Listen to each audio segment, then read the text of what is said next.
오늘 신명기 18장 1절에서 14절까지 내용을 가지고 설교를 할 건데요. 머리 둘 것 없는 대제사장이라는 이름으로 여러분과 말씀을 나누려고 합니다. 잘못하면 이 본문은 11조를 해라, 목회자를 잘 섬겨라 이렇게 갈 수 있지만은 이 본문은 전혀 그런 내용이 아닙니다. 전혀 그런 내용이 아니고 오늘 아마 말씀을 들으시고 나서는 이 말씀 레위 지파와 제사장에 관한 말씀을 듣고 나서는 여러분 삶에 조금 더 많이 도전적인 하나님의 백성의 삶에 대해서 이 하나님이 얼마나 아름다운 우리에게 그 신비로운 설계를 우리에게 해주고 계신다는 사실을 조금 마주하기를 바랍니다. 오늘 신명기 18장은 이 신명기라는 말씀 자체는 여러분 노예 생활하던 이스라엘 백성을 구원하셨죠. 출애굽하시고 광야에서 하나님이 그들에게 말씀을 주시고 그리고 그들에게 예배를 가르쳐 주시고 그리고 가나안 땅이라는 곳에 가서 하나님 나라를 건설하기를 원하셨어요. 그래서 하나님 나라를 건설을 하는데 이렇게 건설해라 하고 설계도로 주신 게 신명기 말씀이에요. 그러니까 이게 지금 가나안 땅에 가기 직전에 이스라엘 백성들에게 주신 말씀이잖아요. 이스라엘 백성들이 가나안에 가서 이 신명기 말씀대로 하나님 나라를, 그렇다면 여러분 하나님 나라에 대한 우리가 궁금증이 있잖아요. 어떻게 하나님 나라를 건설해야 돼? 했을 때 우리는 신명기를 살펴볼 수가 있겠죠. 하나님 나라가 어떻게 건설되고 어떻게 유지되는지 그 신비로운 설계도가 바로 오늘 신명기다. 가나안 땅 분배를 하죠. 근데 가나안 땅에 가서 하나님이 12지파에게 땅을 분배를 합니다. 근데 여러분 땅을 분배를 받을 때 얼마나 기쁘겠어요. 얼마나 축제겠어요. 그런데 유독 한 지파 레위 지파에게만 단 한 뼘의 땅도 허락하지 않으십니다. 그러면 이 레위 지파가 도대체 어떤 지파인지 우리가 알아봐야 되겠죠. 구약에서 레위 지파는 이스라엘 전체를 대신하여 하나님께 드려진 대속물과 같은 존재예요. 민수기에 이런 말씀이 조금 있는데, 자, 여러분 출애굽할 때 기억하세요? 출애굽할 때 하나님이 누구를 다 죽이셨죠?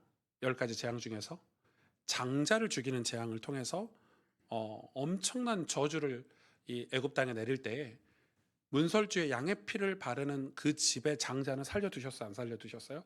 살려두셨죠. 그래서 문설주에 양의 피를 바르니까 어둠의 사신이, 죽음의 사신이 그 집을 피해갔다 해서 패스오버, 6월이죠. 한문으로 6월, 패스오버, 6월절이 그래서 그때 생겨난 거죠. 이 6월절을 평생 지키라고 하나님 말씀하셨고 그 어린 양의 피를 상징하면서 거기에서 살아남은 장자는 하나님 뭐라고 그러셨어요? 민수기에 다 내 것이다 이렇게 말했어요. 어차피 죽어야 되는데 어린 양의 피로 내가 살려줬으니까 이 장자는 내 것이다. 근데 민수기 3장에 보니까 하나님 이 장자들은 영원히 살 수 없잖아요. 이 장자들을 대신해서 레위 지파를 세우신 거예요. 레위 지파를 취하셨어요. 그리고 이 장자가 하는 역할을 이제는 레위 지파에게 맡기셔서 성막의 일, 하나님 성전, 성막의 일을 맡기신 거예요. 즉 레위인은 이스라엘 전체를 대신해 죽고 헌신하는 지파였어요. 6월절을 상징하는 지파예요. 그 6월절을 계속해서 이스라엘 백성들 안에서 6월절 절기를 지킬 수 있도록 섬기는 지파가 바로 레위 지파인데, 이 레위 지파 안에서 그럼 제사장은 누가 될 수 있었죠? 아론의 후손만 될 수 있었어요. 이거는 계보 때문이죠. 하나님이 영원한 대제사장이신 예수 그리스도를 이 계보, 족보를 통해서 낳게 하시려고 아론의 후손에게서만 제사장이 나오게 하셨어요. 그럼 제사장은 무슨 일을 했어요? 하나님과 백성 사이에서 피해 제사를 집례하는 직접적인 중보자였어요. 그렇다면 나머지 레위 지파의 레위인들은 무슨 일을 했습니까? 그 제사장을 도와 성막을 관리하고 제사 준비를 하며 찬양하며 그리고 모든 지파 속에 흩어져서 율법을 가르치는 일을 했어요. 그러니까 지금 레위 지파 안에 제사장이 있는데 이 제사장과 레위 지파의 역할이 이렇게 구분돼서 진행이 되는 거예요. 오늘 본문 1절 2절에 보면 이렇게 기록하고 있습니다. 레위 사람 제사장과 레위의 온 지파는 이스라엘 중에 분깃도 없고 기업도 없을지니 그들은 여호와의 화제물과 그 기업을 먹을 것이라. 그들이 그들의 형제 중에서 기업을 가지지 않을 것은 여호와께서 그들의 기업이 되심이니 그들에게 말씀하심 같으니라. 그들에게는 그러나 기업이 없었어요. 이 당시에 하나님이 주신 기업은 나머지 11지파에게는 땅을 분배해 주셨죠. 땅이 기업이었어요. 근데 왜 레위 지파에게만 땅이라는 기업을 주시지 않았을까? 좀 속상하지 않았을까? 하나님은 왜 땅 없는 사람들을 이스라엘 지파 곳곳에 흩어 놓으셨을까? 레위 지파는 11지파 곳곳에 흩어져서 지냈거든요. 그것은 이스라엘 백성들이 가나안의 그 풍요, 세상의 풍요 속에 영적으로 타락하지 않도록, 질식하지 않도록 끊임없이 하나님의 말씀을 공급해주고 거룩한 예배를, 우리의 죄를 씻을 수 있는 거룩한 예배를 보존하기 위한 영적 생명선으로 세우신 거예요. 영적 생명선, 그게 뭐예요? 탯줄 같은 거죠. 우리 지난주에는 우리 마음에 뭘 새기라고 했죠? 우리 인생에 아주 중요한 말씀을 등사해서 그걸 기준값으로 가지고 살라고 했죠. 그러나 이번 주는 우리가 기억해야 될 단어예요. 영적 생명선이에요. 왜 그렇죠? 레위인이 땅을 분배받지 않는 것은 그래서 소외가 아니에요. 소외감을 느낄 수 있죠. 다 땅 분배하는데 왜 레위 지파에게는 땅을 주시지 않냐? 그게 아니라 사명이었어요. 그들의 사명이 달랐어요. 그들은 하나님만을 기업 삼아 성소에서 하나님을 섬기라고 말씀하셨어요. 오늘 5절에 하나님을 기업 삼으래요. 다른 지파들은 땅을 기업 삼을 때 이 레위 지파 그리고 제사장 가문은 하나님을 기업 삼으래요. 많은 신학자들이 다양한 해석을 내놓고 있지만 이 존 스토트 목사님이라든지 아주 이 보수적인 목사님들은 이 해석을 조금 더 확대해서 해석하시더라고요. 어떻게 해석하고 계시냐면 이 11지파는 세상의 모든 사람들을 상징한다. 오늘날 우리가 생각하는 불신자들, 그리고 이 레위 지파는 예수님을 먼저 믿은 구원받은 저와 여러분을 상징한다. 이렇게까지 확대를 했어요. 저는 그게 틀린 해석이라고 생각하진 않아요. 그러니까 우리는 굉장히 좁게 목사가 레위 지파고 제사장이고 뭐 성도들이 나머지 11지파고 이렇게 생각하지만 신학자들은 훨씬 더 넓은 의미를 우리에게 제공을 하고 있어요. 그게 저는 맞다고 생각해요. 왜냐하면 이스라엘 공동체는 비로소 죄를 짓고 하나님과 연경을 하면서 살아야 되는 그런 삶을 살 수 있는 어떤 그 생명선이 없었어요. 그런데 레위 지파를 통해서, 제사장을 통해서 하나님과 연결될 수 있는 생명선의 역할을 하나님 맡기신 거예요. 이 구조는 하나님께서 직접 명령하시고 직접 세우신 구조예요. 원래 노예였던 이스라엘 백성이 광야를 지나 가나안에 가서 하나님 나라를 이룰 때 이 구조를 기본으로 하나님 나라를 세우셨어요. 왜 그럴까? 바로 이스라엘 공동체가 항상 죄를 씻을 수 있고 항상 하나님을 예배할 수 있도록 만들어 놓으신 거예요. 오늘날 우리 교회가 말씀 선포와 예배 구조를 바르게 세워야 하는 이유가 저는 여기 있다고 생각해요. 교회가 말씀을 선포하고 말씀을 가르치고 레위인들처럼, 그리고 예배 구조를 바르게 세워서 항상 이곳에 와서 말씀을 들을 수 있고 말씀을 배울 수 있고 그리고 죄 씻음을 받을 수 있고 복음을 들을 수 있고 하나님의 임재를 경험할 수 있는 이 사명이 우리 모두의 사명이 아니겠습니까? 우리가 교회 예배를 지키는 것이 단순히 성도의 의무만은 아니잖아요. 나 교회 다닌다, 이게 아니잖아요. 이런 분들도 계세요. 나 예수님 믿고 성경도 많이 읽고 신학책도 많이 읽어서 굳이 교회 안 가도 나는 신앙생활 잘할 수 있어. 틀린 말이 아닐 수도 있어요. 그러나 성경에서 하나님이 우리에게 주신 하나님 나라의 구조, 이 신비한 설계는 이해 못하고 있는 거예요. 여러분, 교회가 없다고 생각해 보십시오. 모든 사람이 다 개인적으로 신앙생활 한다고 생각해 보십시오. 과연 우리 다음 세대들에게 우리가 복음을 전할 수 있을까요? 왜냐하면 우리는 주일마다 이곳에서 은혜를 받고 혹은 우리가 말씀 사경회라든지 성경학교라든지 수련회를 통해서 우리가 은혜를 받고 우리가 하나님으로부터 공급을 받아야 우리가 은혜를 흘려보낼 수 있지 않습니까? 건강한 교회를 통해서 우리가 선교지에 복음을 전해야지 선교지에서 복음을 들을 수 있고, 우리가 교회가 없는 지역에 교회를 개척해서 세워야 그 지역에 있는 사람들이 이 복음을 들을 수 있는 영적인 생명선의 역할을 교회가 감당할 수 있는 거죠. 그러기 위해서는 이 레위 지파는 하나님만을 기업 삼아 살아가야 되는 거예요. 그래야 죄악이 관영한 세상의 그 거센 파도 속에서 우리의 영혼을 지켜내줄 유일한 방파제가 되기 때문인 것입니다. 오늘 본문에 나오는 이 제사장 그리고 레위 지파, 이들의 존재 목적은 이스라엘이 가나안 땅의 그 풍요, 세상의 풍요, 그리고 우상과 타락에 매몰되지 않도록 말씀의 공급과 공동체의 거룩함을 파수하는 영적 생명선이 되는 것입니다. 그러니 레위 지파와 제사장이 얼마나 중요한 이 하나님 나라의 역할, 뼈대 역할, 구조를 감당하고 있는지 여러분 잊으시면 안 됩니다. 그런데 구약 성경 역사를 보면 이 생명선이 끊어질 뻔한 위기가 진짜 많았죠. 대표적으로 누가 있죠? 여러분 생각나시는 제사장 중에서 사사시대 말기에 엘리 제사장의 아들들 홈리와 비느하스, 성소의 재물을 훔쳐고, 여러분 성소의 재물을 훔쳐먹었어요. 그리고 예배를 멸시했어요. 제사장이 타락하면 영적 생명선은 마비가 됩니다. 성경은 당시를 이렇게 기록합니다.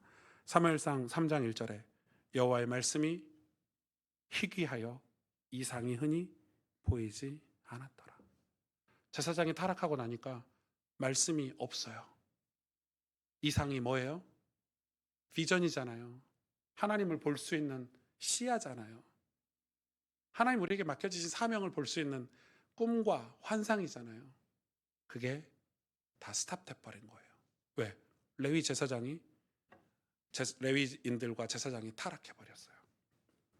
영적인 산소가 공급되지 않으니까 온 이스라엘이 질식하기 일보 직전이었어요. 하지만 하나님 포기하지 않으시죠. 왜요? 하나님의 목적은 구원이니까. 하나님의 유일한 목적은 우리의 영혼을 살리시는 일이니까. 그래서 하나님은 포기할 수가 없으세요. 그래서 제사장이 타락하면 이스라엘은 구원받을 길이 없어요.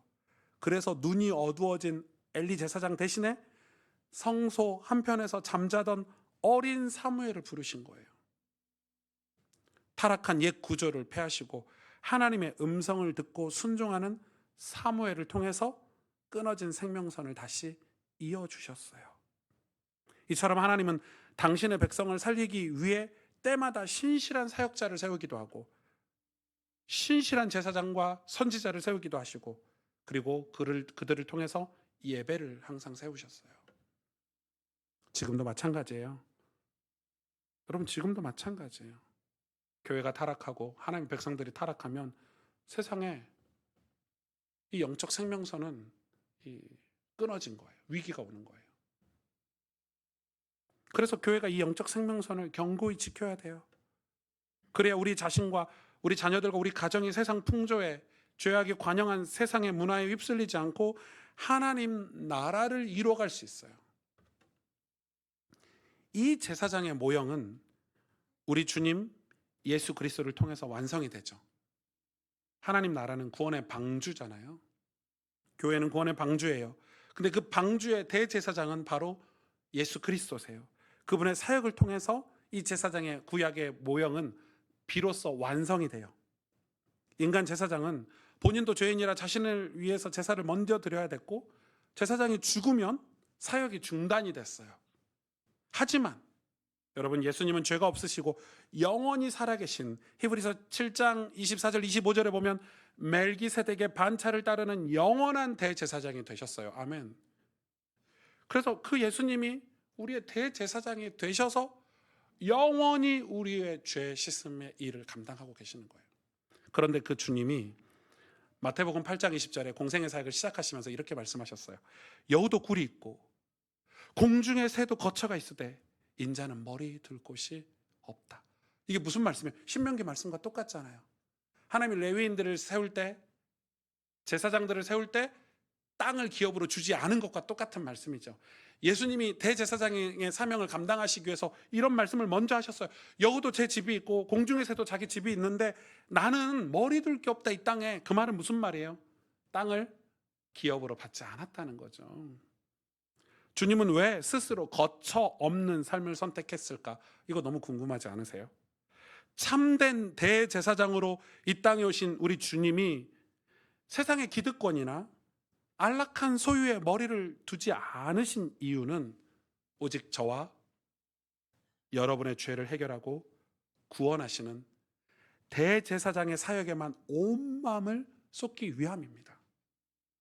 주님이 세상 어디에도 머리를 두지 않으셨기 때문에 역설적으로 죄의 짐을 지고 방황하는 모든 영혼은 자신의 형편이 어떠하든 상관없이 주님의 품 안에서 영원한 안식을 얻을 수 있게 된 것입니다. 아멘. 부유한 자도 가난한 자도 성공한 자도 실패한 자도 우리 대제사장 예수의 죄 씻어주시는 은혜 앞에서 모두가 동일한 구원의 대상이에요. 여러분, 만약에 예수님이 가난한 자의 예수다, 그럼 부자들은 구원을 못 받잖아요. 우리 기독교가 자꾸 예수님은 가난한 자의 예수라고만 가르치는 경향이 있어요. 그렇지 않습니다. 그리고 예수님은 부자의 예수님도 아닙니다. 그럼 가난한 자는 구원을 못 받아요. 예수님은 보수의 예수님도 아닙니다. 그러면 진보에 있는 사람들은 구원을 못 받아요. 예수님은 진보의 예수님도 아니십니다. 그럼 보수에 있는 사람이 구원을 못 받아요. 예수님은 어느 곳에도 머리 둘 곳으로 삼지 않으셨어요. 여러분, 교회가 그래야 돼요. 기억하셔야 돼요. 속지 마세요. 예수님은 대제사장으로 우리에게 오셨어요. 그래야 누구라도 예수님에게 가면 구원받을 수 있는 거예요. 누구라도 예수님에게 가서 죄 씻음 받을 수 있는 거예요. 가난한 자도, 부유한 자도, 진보에 있는 자도, 보수에 있는 자도, 실패한 자도, 성공한 자도, 누구라도 예수님에게 가서 죄 씻어주시는 은혜를 받을 수 있어야 돼요. 그게 교회의 사명이에요. 그게 예수님의 사명이기 때문에 그 예수님을 모시고 주인 삼고 그분을 머리 삼아서 주님의 몸된 교회로 세워진 저와 여러분은 그 사명을 우리가 감당해야 돼요. 신명기 18장 5절에 이는 내 하나님 여호와께서 내 모든 지파 중에서 그를 택하여 내시고 그와 그 자손에게 항상 여호와의 이름으로 서서 섬기게 하셨음이니라. 아멘. 항상 뭐의 이름으로요? 여호와의 이름으로. 항상 여호와의 이름으로 서서 섬기게 하셨대요. 우리 가스펠 교회가 바로 이 대제사장 예수 그리스도의 죄사함이 끊임없이 선포되는 구원의 방주 역할을 하기를 축복합니다. 우리의 예배 자리가, 우리가 예배 자리를 견고히 지켜야 되는 본질적인 이유가 바로 이거예요. 영적 생명선을 놓치지 않기 위함입니다. 우리가 예배를 지키고 하나님 주신 말씀으로 돌아가서 우리를 개혁해야 되는 개혁교회로 살아가야 되는 이유, 끊임없이 우리는 하나님을 향해 말씀을 지키고 우리에게 맡겨지신 우리에게 감당하라고 하신 그 사명을 두고 주님 앞에 두렵고 떨림으로 겸비함으로 나아가야 되는 거예요. 여러분, 우리가 가만히 있으면 죄가 우리를 잠식해요. 그래서 우리는 공격적인 방어를 해야 돼요. 그래서 개혁해 가야 돼요, 교회는. 어떤 분들은 그래요. 에이, 우리가 뭐 가서 전도한다고 세상이 변화되냐? 우리가 선교한다고 변화되냐? 그렇지 않습니다. 아무것도 안 하고 있으면 우리는 점차 찌그러지고 어그러지는 세대가 돼요. 그래서 우리는 이 제사장의 사명을 우리가 감당할 때 아주 작은 믿음이지만 우리 가정에서, 우리 직장에서, 우리의 삶 속에서, 우리 교회에서 그 사명을 감당할 때 하나님 나라가 거기에 이루어지는 거예요. 우리는 작지만 하나님 크신 하나님이시잖아요. 그래야 세상 속에서 지치고 죄에 넘어졌을 때 성도들이 언제든 이곳에 나와 주님의 몸된 교회를 마주하면서 거기에 머리를 둘 수 있어요. 그래서 여러분이 진짜 땅이 되는 거예요. 땅. 예수님이 주님의 몸된 교회로 세워진 그 땅, 거기까지 가면 너무 어려우니까 우리가 함께 영적 구조를 세워가야 돼요. 교회는 비로소 이 땅에서 구약의 이스라엘과 같은 하나님 나라의 역할을 감당해야 돼요. 근데 왜 하나님이 레위 사람들과 제사장들이 이 땅을 바라보지 말고 하나님만 바라보고 하나님만 기업 삼고 살라고 했냐? 그래야 이스라엘 백성들을 보호할 수 있고 그들이 말씀을 그들에게 공급해 줄 수 있고 그들이 제사를 드릴 수 있도록 예배를 드릴 수 있도록 예배를 지킬 수 있기 때문이잖아요. 만약에 여러분 12지파에게 다 땅을 베풀고 성막을 책임질 사람을 세워주지 않았다면 아마 이스라엘은 다 타락했을걸요. 그럼 우리는 어떻게 해야 돼요? 우리는 하나님 바라봐야 돼요. 하나님의 백성들은 철저하게 하나님을 바라보고 살아야 돼요. 왜 그렇죠? 오늘 신명기 읽진 않았지만 지금 읽을게요. 9절부터 18장 9절부터 13절에 지금 가나안 땅에서 어떤 일이 벌어질지 하나님 알고 계시잖아요. 내 하나님 여호와께서 내게 주시는 땅에 들어가거든 너는 그 민족들의 가증한 행위를 본받지 말 것이니. 가증한 행위를 본받지 말래요. 사도 바울도 로마서 12장에 이렇게 말씀했죠. 이 세대를 본받지 말라고. 같은 거예요. 그의 아들이나 딸을 불 가운데로 지나가게 하는 자나 점쟁이나 기륭을 말하는 자나 요술하는 자나 무당이나 진언자나 신접자나 박수나 초혼자를 너희 가운데 용납하지 말라. 이런 일을 행하는 모든 자를 여호와께서 가증히 여기시나니 이런 가증한 일로 말미암아 내 하나님 여호와께서 그들을 내 앞에서 쫓아내시느니라. 너는 내 하나님 여호와 앞에서 완전하라. 지금 가나안이 얼마나 이 우상 문화가 심한지를 보여주시잖아요. 그래서 레위 지파를 세우고 제사장을 세웠다는 거예요.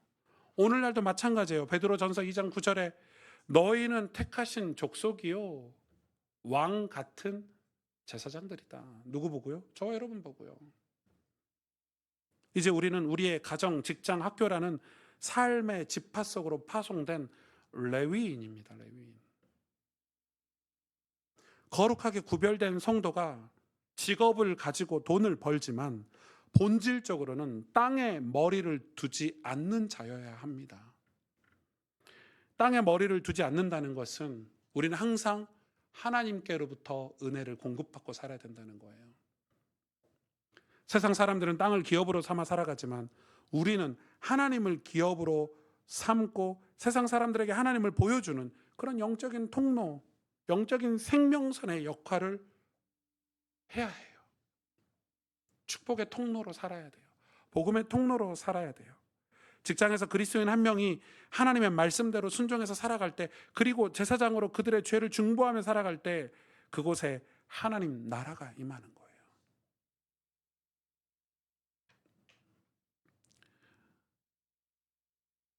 교회는 그런 역할을 하는, 그런 방주 역할을 하는 곳이고 레위 지파의 역할을 하는 곳이 바로 교회예요. 그것이 바로 우리 그곳의 레위인으로 또는 온전한 대제사장을 전하는 왕 같은 제사장으로 사는 거예요. 저는 우리가 이런 삶을 오늘 말씀에서 주시는 이런 레위 지파와 제사장의 사명을 우리 모든 성도들이 내 사명으로 받아들이기를 원해요. 말씀을 맺겠습니다. 하나님이 레위인을 세우시고 그리고 오늘날로 맞이하면 교회를 세우신다는 것은 단지 우리를 구속하기 위해서, 그러니까 야, 너 땅 안 줄 거야. 너 내 말만 들어. 내가 은혜 공급해 주는 것만 가지고 살아야 돼. 이렇게 구속하려고, 우리를 괴롭히시려고 그게 아니라 우리를 살리시려고, 우리 이 땅에 능력 있는 지파로 살아가도록, 왕 같은 제사장으로 살아가도록, 그러니까 나머지 11지파를 다 구원하고 그들에게 영적인 생명선으로 살아가도록. 그래서 이 레위 지파가 11지파의 모든 삶 구석구석에 다 들어가잖아요. 아시죠? 그래서 성경을 가르치고 율법을 가르치고 그들 속에서 찬양을 부르고 예배 준비를 다 하고, 그리고 그들이 하나님 앞에 나와서 죄를 회개할 때 제사장이 그 모든 제사 업무를 다 감당하고,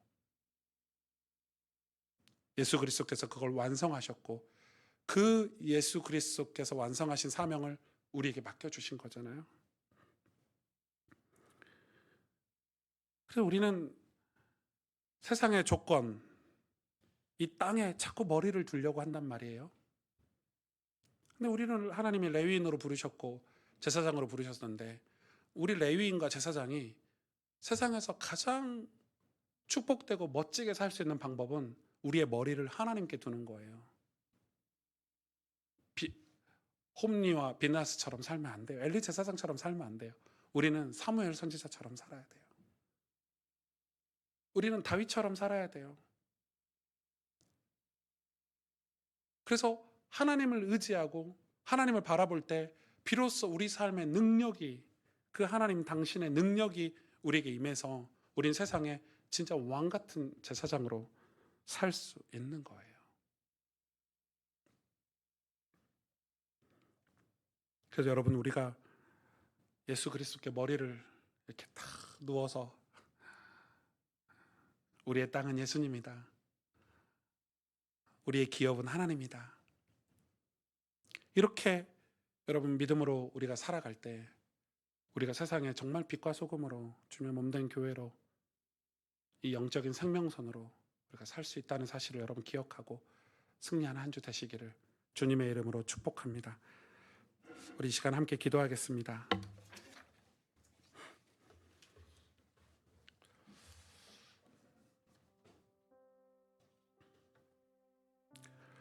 제가 이번 한 주 내내 이 본문 말씀을 계속 묵상하고 또 기도하고 또 생각해 봤는데,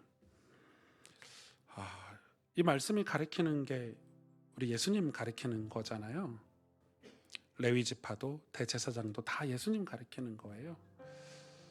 근데 예수님이 이 땅에 오셔서 우리를 구원하시고 우리의 죄를 씻어주시기 위해서 온전히 대제사장의 역할, 신명기에 말씀하신 것처럼, 그리고 주님이 십자가에 죽으시고 성령으로 우리 각 모든 사람에게 흩어져서 마치 레위 지파들처럼 우리에게 말씀을 가르쳐 주시고 우리를 거룩하도록 우리를 회개케 하시고 우리를 하나님 앞에 나아가서 예배드릴 수 있도록 우리를 이끄시는 일을 지금도 하고 계시거든요.